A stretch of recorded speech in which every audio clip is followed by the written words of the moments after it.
अस्सलाम वालेकुम व्यूअर्स। आज जो है एक टॉपिक बहुत ही ज़्यादा अहम है जिसको डिस्कस किए करने जा रहा हूँ मैं आपके साथ। मेरा नाम मोहम्मद अदील है और मैंने ये यूट्यूब चैनल स्पेशल जो है वो बायोलॉजी के लिए बनाया है। जो बच्चे मैट्रिक में, इंटरमीडिएट में या स्पेशली जो है फेडरल बोर्ड इवन है, वो भी इस टॉपिक से, इस चैनल से जो है वो फ़ायदा हासिल कर सकते हैं। आज का जो टॉपिक है वो इंटरमीडिएट के लिए फ़र्स्ट ईयर के हवाले से 13 chapter bio energetic, 11 chapter bio energetic, उसमें बहुत ज़्यादा अहमियत रखता है। सेकंड, ये टॉपिक जो है एक सब टॉपिक है एमडी कैट के हवाले से, जो इसमें भी बहुत ज़्यादा अहमियत रखता है। टॉपिक का नाम है जी non cyclic phosphorylation. Non cyclic mean ये साइक्लिक नहीं है। फॉस्फोरिलेशन का मतलब होता है ATP synthesis with the help of light. इसी वजह से इस रिएक्शन को light reaction, light dependent reaction, Hill reaction और जी स्कीम का नाम, क्योंकि इसकी शेप जी शेप बनती है इसलिए इसको जी स्कीम भी कहा जाता है। अब ये जो रिएक्शन, इसकी थोड़ी सी डिस्क्रिप्शन ये है कि ये रॉबर्ट हिल के नाम से एक साइंटिस्ट ने इसको डिस्क्राइब किया था 1937 के अंदर। और ये एक एनर्जी कन्वर्जन स्टेप है जिसमें सूरज से आने वाली जो रोशनी है, जिसे हम सोलर एनर्जी या लाइट एनर्जी कहते हैं, उसको कन्वर्ट किया जाता है केमिकल एनर्जी में। इसकी बेसिक समरी में समझने से पहले कि इसके अंदर क्या क्या रॉ मटेरियल चाहिए या क्या क्या इसके अंदर मेजर प्रोसेस होने वाला है, वो 6 जो हाईलाइट किए गए साइड पे मैंने वो आपके सामने शो किए हुए हैं। सबसे पहला जो स्टेप है डैट इज़ इन इस रिएक्शन के अंदर लाइट जो एनर्जी है वो इस्तेमाल होगी। There is a use of light. Second step जो फोटोसिंथेसिस में वाटर का किरदार है वो इस स्टेप के दौरान यूज़ होगा, वाटर इस स्टेप के दौरान यूज़ होगा। थर्ड स्टेप है, ये सिस्टम जो है फोटो सिस्टम को यूज़ करता है। फोटो सिस्टम क्या चीज़ होती है? पौधों के अंदर क्लोरोफिल मॉलिक्यूल के क्लस्टर्स होते हैं, इन क्लस्टर्स को कहा जाता है फोटो सिस्टम। फोर्थ स्टेप है, ये रिएक्शन प्लांट के जो क्लोरोप्लास्ट मॉलिक्यूल है उनकी थैलाकोइड मेम्ब्रेन के ऊपर होगा। फिफ्थ है, इस रिएक्शन के दौरान एटीपी मॉलिक्यूल और एनएडीपीएच मॉलिक्यूल जो हैं, जो कि एक हाई एनर्जी मॉलिक्यूल है, वो सेंथिसाइज होंगे और इस दौरान रॉ मटेरियल के तौर पे ऑक्सीजन बनेगी, जो कि बायो प्रोडक्ट है और जो प्लांट सिक्रीट करते रहते हैं हम सब तमाम जानवरों के ज़िंदा रहने के सर्वाइवल के लिए ज़रूरी है। सेकंड, अगर आप इसको मेजर हेडिंग में कन्वर्ट करना चाहें तो जैसे आप किताब देखेंगे तो किताब के अंदर 6 स्टेप बेस पे ये रिएक्शन बेस कर रहा है। तो पहले स्टेप के ऊपर आप हेडिंग जनरेट कर लें, फोटो सिस्टम 2। सेकंड, फोटोलिसिस या फोटोलाइसिस भी कहा जाता है। Third, first electron transport chain.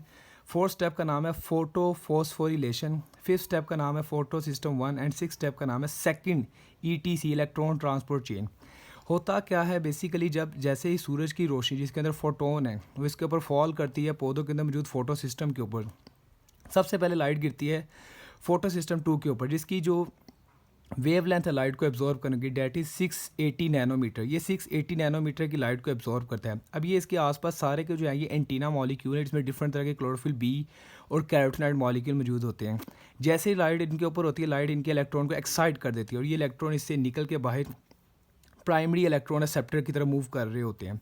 अब ये फोटो सिस्टम जो है इसे 2 का नाम दिया गया और इसकी जो एब्जॉर्बिंग पावर है वो 680 नैनोमीटर है, ये आपने याद रखनी है। ये इसका फर्स्ट स्टेप है कि फोटो सिस्टम 2 इन्वॉल्व होता है लाइट रिएक्शन के दौरान। सेकंड स्टेप है, जब ये इलेक्ट्रॉन यहाँ से निकल जाते हैं तो यहाँ पे इलेक्ट्रॉन की डेफिशिएंसी हो जाती है। इस इलेक्ट्रॉन की डेफिशिएंसी को पूरा करने के लिए यहाँ पे करीब ही मौजूद वाटर का मॉलिक्यूल लाइट की वजह से ब्रेक करता है। तो पानी के मॉलिक्यूल का लाइट की वजह से ब्रेक करना कहलाता है फोटोलिसिस।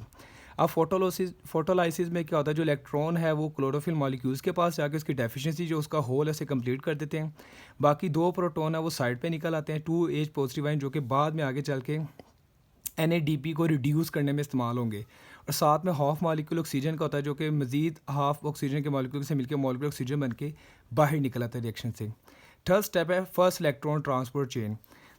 जैसे ही इलेक्ट्रॉन प्राइमरी इलेक्ट्रॉन रिसेप्टर के पास जाते हैं तो ये एक इलेक्ट्रॉन कैरियर चेन से गुजरते हैं, जिसके अंदर 3 मेजर जो है मॉलिक्यूल इसको असिस्ट कर रहे थे। सबसे पहला मॉलिक्यूल है प्लास्टोक्यूनिन। सेकंड, साइटोक्रोम कॉम्प्लेक्स होता है जिसमें 2 तरह के साइटोक्रोम होते हैं, B6 और F। देन उसके बाद है प्लास्टोसाइनिन, जो कि कॉपर कंटेनिंग प्रोटीन है। एक MCQs भी आता है, याद रखना आपने। ये इलेक्ट्रॉन कैरियर है जो कि इलेक्ट्रॉन को आगे ट्रांसफ़र करते हैं फोटो सिस्टम 1 की तरफ।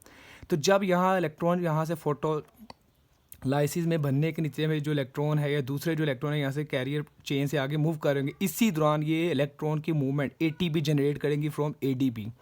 तो ये जो एनर्जी सिंथेसाइज होगी कैमो ऑस्मोसिस के प्रोसेस होगी, जो कि एक अलग डिस्क्राइब टॉपिक है जो कि इंशाल्लाह जल्द मैं अपलोड करूँगा। अब ये इलेक्ट्रॉन सिंथेसाइज चेन से मूव कर रहे होंगे, ATP सिंथेसाइज कर रहे होंगे। इसी दौरान फोर्थ स्टेप होगा फोटो फॉस्फोरिलेशन के ATP की सिंथेसाइज हो गया। देन सेकंड लास्ट स्टेप है जी फोटो सिस्टम 1 के नाम से। जैसे ही इलेक्ट्रॉन इस फोटो सिस्टम 1 के पास जाएंगे, यहाँ से इसके इलेक्ट्रॉन एक्साइट होंगे और ये सारे इलेक्ट्रॉन बाहर निकल आएंगे। अब ये इलेक्ट्रॉन जो है इसके केस में प्राइमरी इलेक्ट्रॉन एक्सेप्टर के पास जाएंगे और वहाँ से आगे लास्ट एक सेकंड इलेक्ट्रॉन कैरियर चेन की तरफ मूव करेंगे, जिसमें 2 मॉलिक्यूल इन्वॉल्व है। पहला फेराडॉक्सिन है जो कि एक आयरन कंटेनिंग प्रोटीन है, ये भी एक अहम एमसीक्यूज़ है। और सेकंड लास्ट में जाके एक एंजाइम मौजूद होता है NADP रिडक्टेज, जो क्या करेगा, इन इलेक्ट्रॉन को पानी से बने गए 2 प्रोटॉन को यूज़ करके NADP को रिड्यूस करके NADPH बना देगा, जो कि इसका फाइनल प्रोडक्ट है। तो ये जो 2 मॉलिक्यूल बने ATP और NADPH, ये फ्यूचर में जाके जो है डार्क रिएक्शन को जो है वो चलाएंगे, जो कि उसके अंदर रिड्यूसिंग पावर एनर्जी सप्लाई करेंगे। तो व्यूअर्स, आज का टॉपिक हमारे इस वीडियो के साथ ख़त्म होता है। इंशाल्लाह ताला नेक्स्ट वीडियो के साथ आपसे मुलाकात